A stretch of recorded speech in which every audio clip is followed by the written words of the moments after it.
Class now? So, how does the internet work? Most of Yes, us know. ma'am. Yes, ma'am. Yes, ma'am. Okay. I'll play it from the first, okay? Yes, ma'am.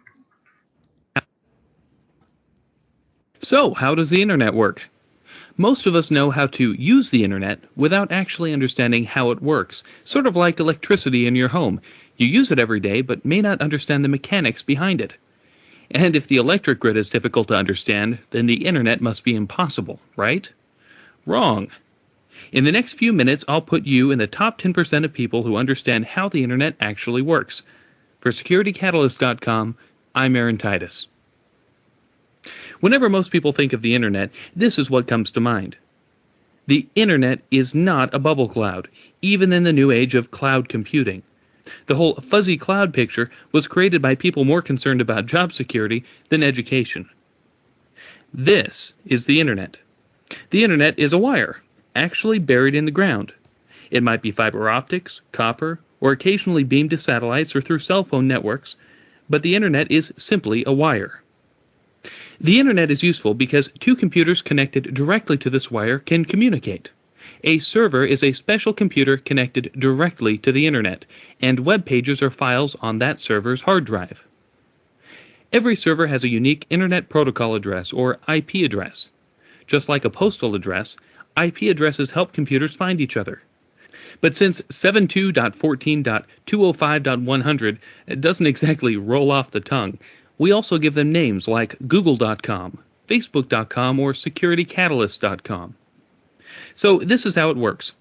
Your computer at home is not a server because it's not connected directly to the internet. Computers you and I use every day are called clients because they're connected indirectly to the internet through an internet service provider. Here we'll pretend that this is my home laptop and I'm using DSL. Now let's pretend that I want to visit AOL.com, which is coincidentally both a server and an ISP. I hop onto my laptop with DSL, go through my ISP, onto the internet, and look at AOL.com. My computer connects with AOL.com, and I can look at its web pages. Now, let's say that I want to send an email to Aunt Ruth. Aunt Ruth has AOL dial-up from home, and I've got a Gmail account. I log on to gmail.com and compose a message to Aunt Ruth's email address, auntruth@aol.com. Once I click send, gmail.com sends the email to AOL.com. The next day, Aunt Ruth dials into AOL servers and retrieves the email. Whenever an email, picture, or web page travels across the internet, computers break the information into smaller pieces called packets. When information reaches its destination, the packets are reassembled in their original order to make a picture, email, web page, or tweet. Okay, so imagine you're at work sitting next to your boss, and you're both surfing online. Your boss is doing market research, and you're updating your Facebook profile. You're both sending packets back and forth over the internet. But what's to keep your packets from accidentally ending up on your boss's screen? That could be embarrassing. The solution to that problem is IP addresses and routers. Everything connected directly or indirectly to the internet has an IP address. Everything. That includes your computer, servers, cell phones, and all of the equipment in between. Anywhere two or more parts of the internet intersect, there's a piece of equipment called a router. Routers direct your packets around the internet, helping each packet get one step closer to its destination. Every time you visit a website, upwards of 10 to 15 routers may help your packets find their way to and from your computer. Imagine each packet as a piece of candy wrapped in several layers. The first layer is your computer's IP address. Your computer sends the packet to the first router, which adds its own IP address. Each time the packet reaches a new router, another layer is added until it reaches the server. Then, when the server sends back information, it creates packets with an identical wrapping.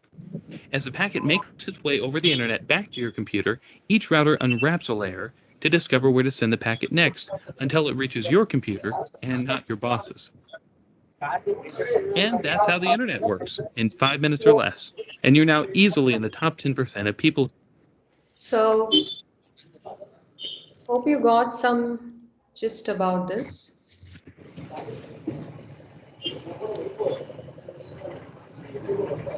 Please mute.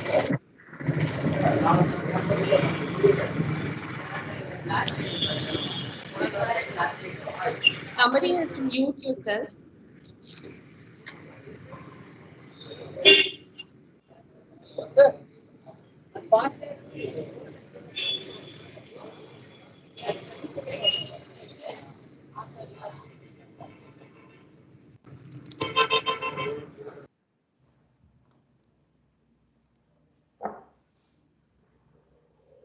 Okay, fine.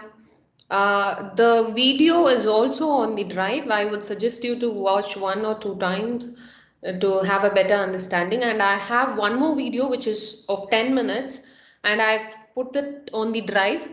When you come for tomorrow's class, before that, please watch it. It's just please mute yourself.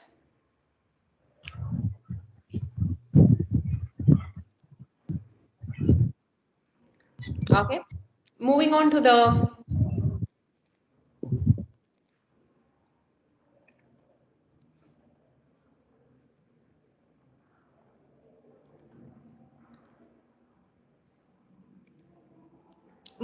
PPT. So now we have learned few, terminologies.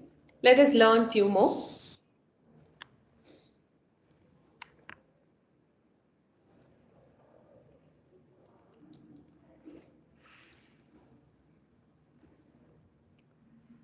So the first terminology, just a quick recap. The first terminology is the end systems. Okay. It's otherwise called as host.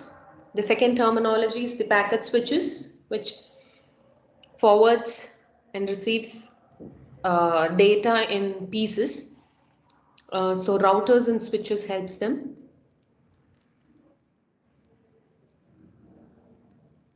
Then comes the communication link. It could be wired or wireless. When we talk about the transmission rate, we measure it in terms of bandwidth. Then what is a network? It could be collection of devices or links or routers. Okay, these all we saw and then we saw the video.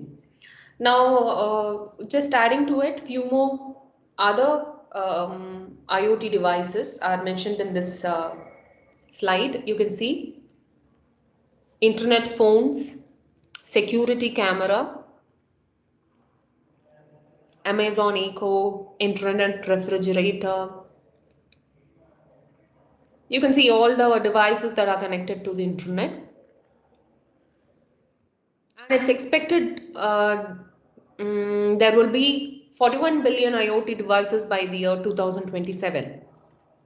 Then imagine, now you can imagine the, how many devices will be connected and how large the system is going to become.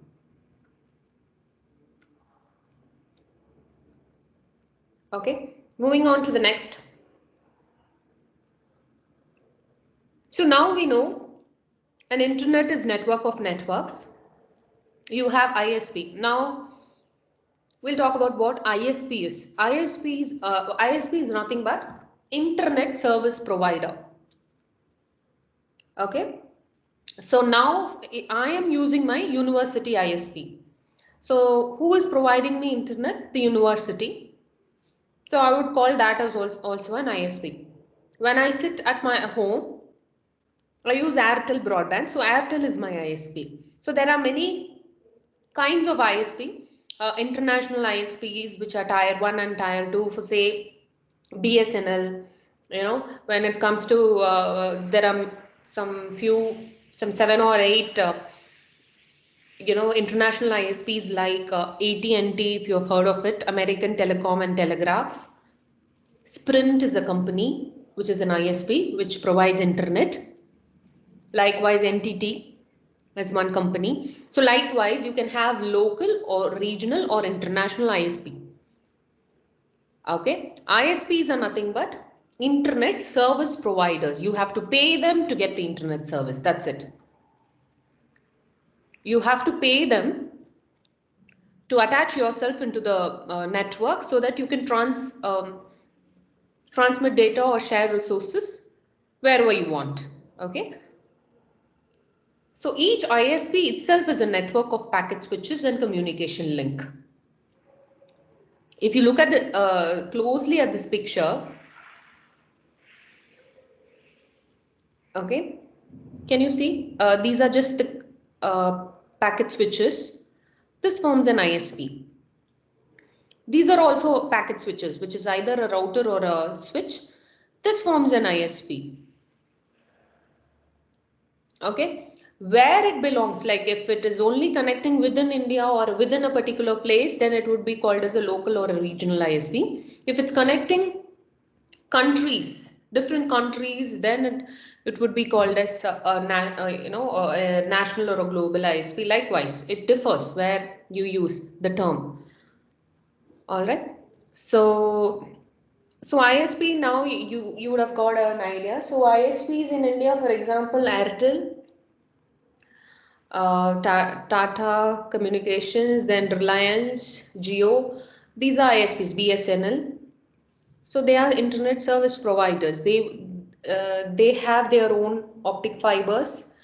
So they would give this internet service to everyone if you pay them. That's it. All right. So next one is protocols. When you see this term, hear this term called as protocols, in this whole course, we will be learning too many protocols. I'm sure that the protocols now that you have, you have come across would be HTTP or TCP, right?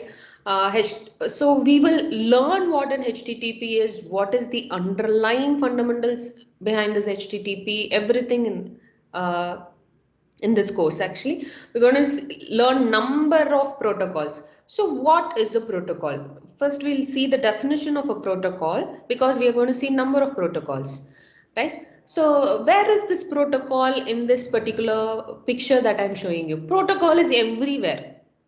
So protocol is nothing but some guiding measures or some control for sending and receiving messages across the internet. All right, there should be some rules and regulations. So we call that as a protocol. So protocols are everywhere. It is there in a switch, it is there in a network, it's there in a wired or a wireless network, whatever it is. You got to follow certain protocols. All right.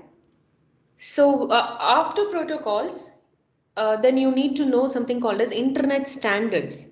Uh, so it's important that everyone who's on the internet agree on what each and every protocol does, so that people can create systems that can work that can work in or interoperate.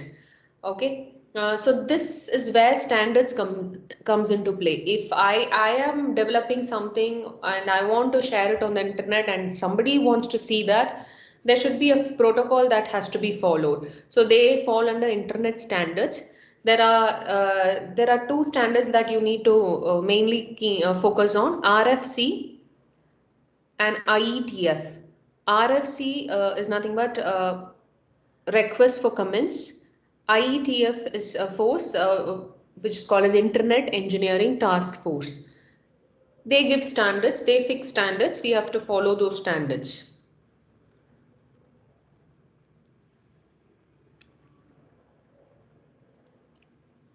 So in today's class, what we saw was only the hardware and software components